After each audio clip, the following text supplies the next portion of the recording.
The Telltale Heart, written by Edgar Allan Poe and read to you by Marty Needs to Read More. True. Nervous, very, very dreadfully nervous. I had been and am. But why will you say that I am mad? The disease had sharpened my senses, not destroyed, not dulled them. Above all was the sense of hearing, acute. I heard all things in the heaven and in the earth. I heard many things in hell. How then am I mad? Hearken, and observe how healthily, how calmly I can tell you the whole story.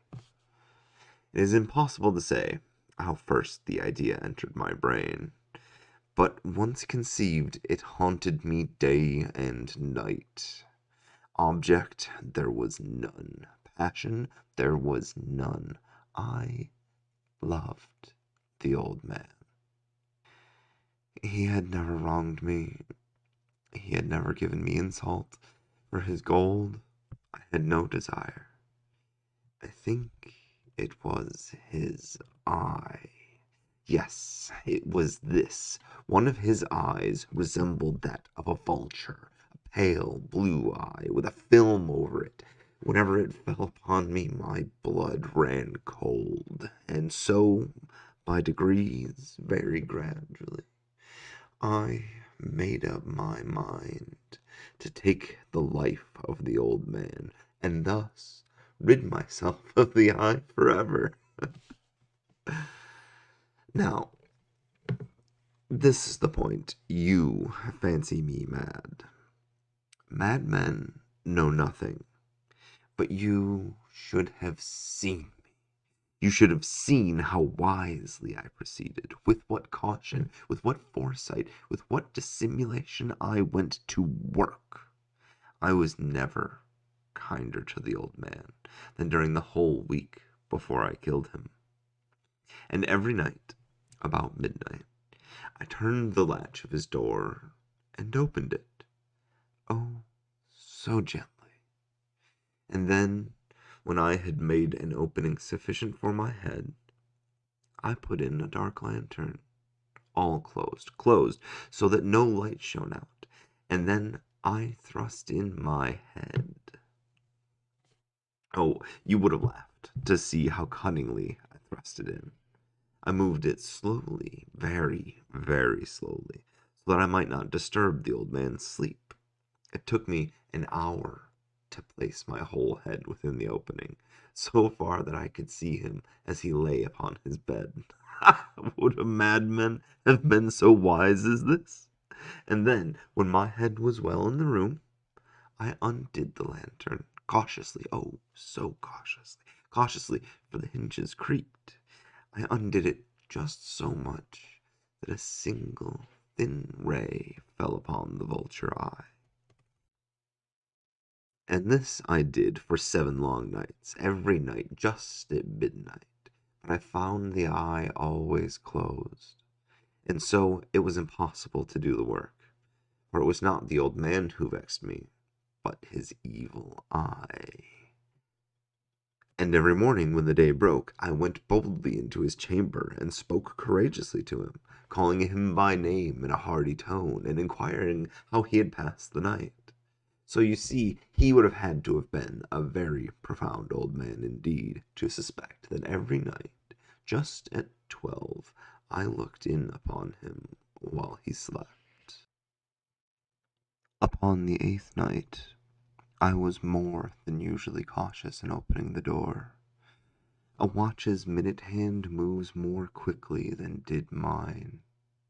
Never before that night had I felt the extent of my own powers, of my sagacity. I could scarcely contain my feelings of triumph, to think that there I was, opening the door, little by little, and he not even to dream of my secret deeds or thoughts. I fairly chuckled at the idea, and perhaps he heard me, for he moved on the bed suddenly as if startled.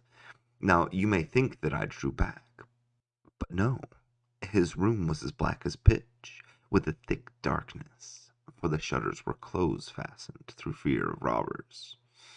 And so I knew that he could not see the opening of the door, and I kept pushing it on steadily, steadily. I had my head in, and was about to open the lantern, when my thumb slipped upon the tin fastening, and the old man sprang up in bed, crying out, "Who's there?" I kept quite still, and said nothing.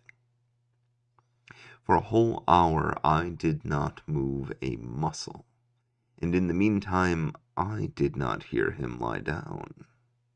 He was still sitting up in bed, listening, just as I have done night after night, hearkening to the death watches in the wall. Presently I heard a slight groan, and I knew it was the groan of mortal terror, and was not the groan of pain or of grief. Oh no, it was the low, stifled sound that arises from the bottom of the soul when overcharged with awe. I knew the sound well. Many a night, just at midnight, when all the world slept, it has welled up from my own bosom, deepening with its dreadful echo the terrors that distracted me. I say I knew it well. I knew what the old man felt, and pitied him, although I chuckled at heart. I knew that he had been lying awake ever since the first slight noise, when he had turned in the bed. His fears had been ever since growing upon him. He had been trying to fancy them causeless, but he could not. He had been saying to himself, "It is nothing but the wind in the chimney. It is only a mouse crossing the floor, or it is merely a cricket which has made a single chirp." Yes, he has been trying to comfort himself with these suppositions.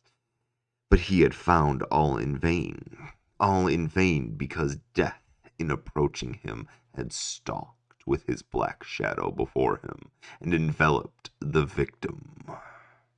It was the mournful influence of the unperceived shadow that caused him to feel, although he neither saw nor heard, to feel the presence of my head within the room. When I had waited a long time, very patiently, without hearing him lie down, I resolved to open a very, very little crevice in the lantern. So I opened it. You cannot imagine how stealthily, until at length a single dim ray, like the thread of a spider, shot out from the crevice and fell upon the vulture eye.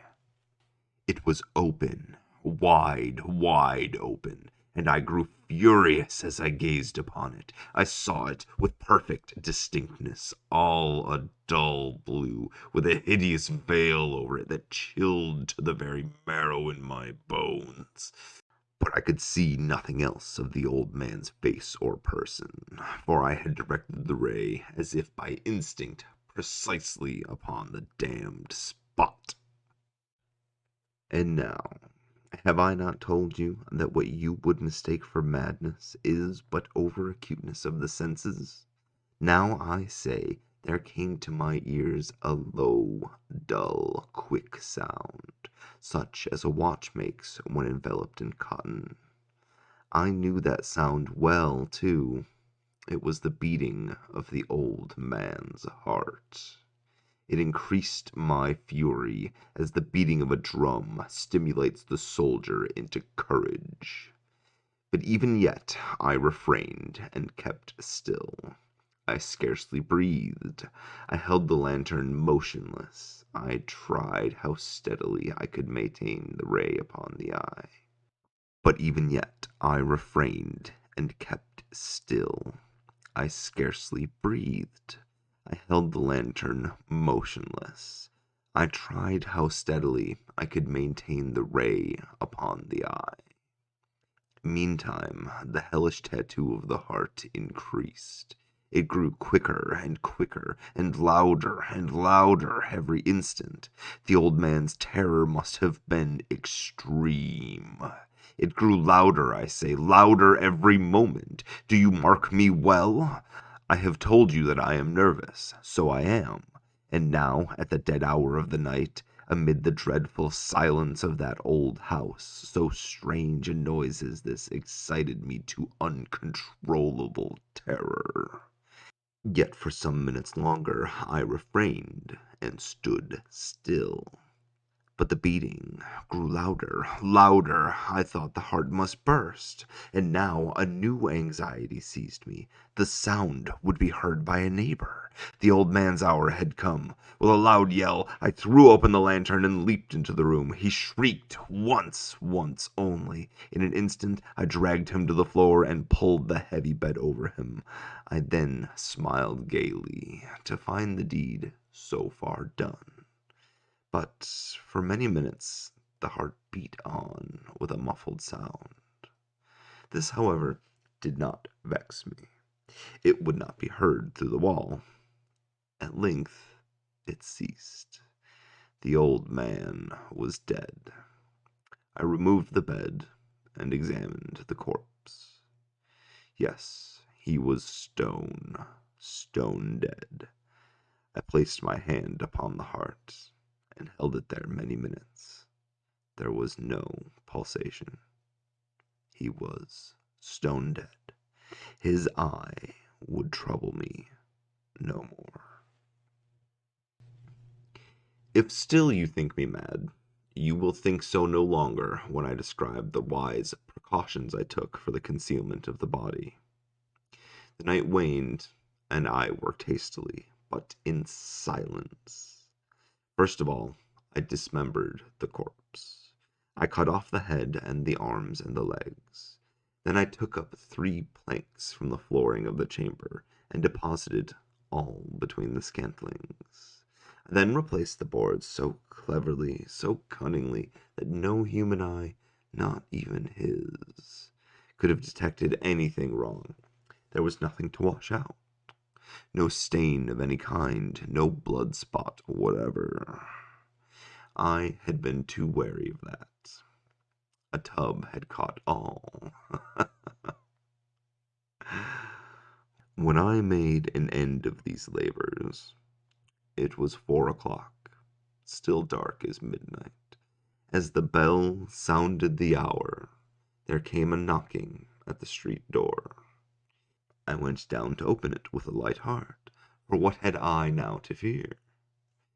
There entered 3 men, who introduced themselves with perfect suavity as officers of the police. A shriek had been heard by a neighbor during the night. Suspicion of foul play had been aroused. Information had been lodged at the police office, and they, the officers, had been deputed to search the premises. I smiled, for what had I to fear? I bade the gentleman welcome. The shriek, I said, was my own in a dream. The old man, I mentioned, was absent in the country. I took my visitors all over the house. I bade them search well. I led them at length to his chamber. I showed them his treasures, secure, undisturbed. In the enthusiasm of my confidence, I brought chairs into the room, and desired them here to rest from their fatigues, while I myself, in the wild audacity of my perfect triumph, placed my own seat upon the very spot, beneath which reposed the corpse of the victim.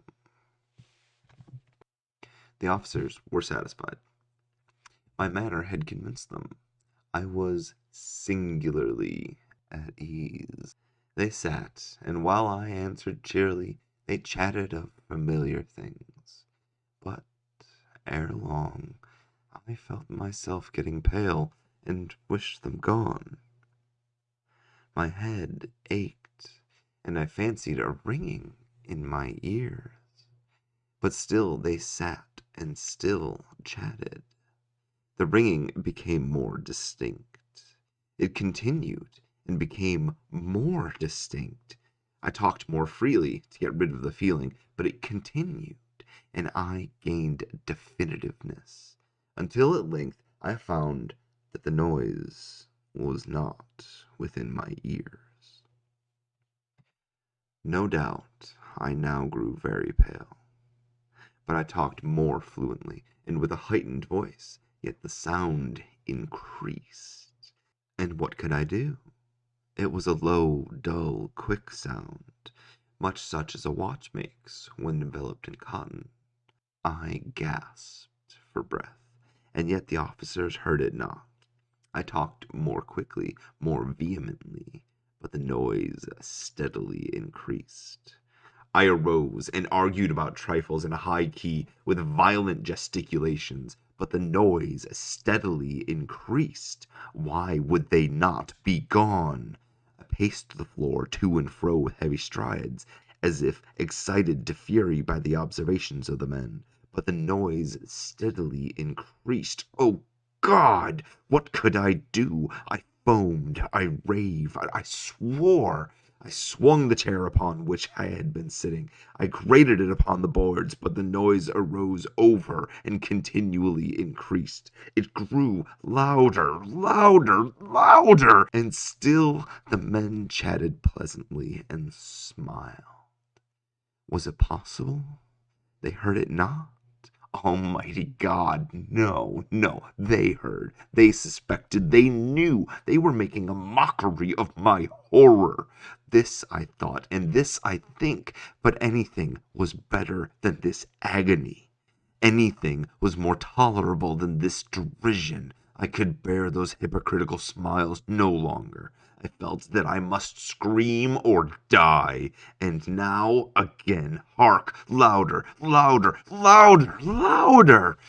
Villains! I shrieked. Disassemble no more. I admit the deed. Tear up the planks. Here is the beating of this hideous heart. This has been the production of Some Random Guy.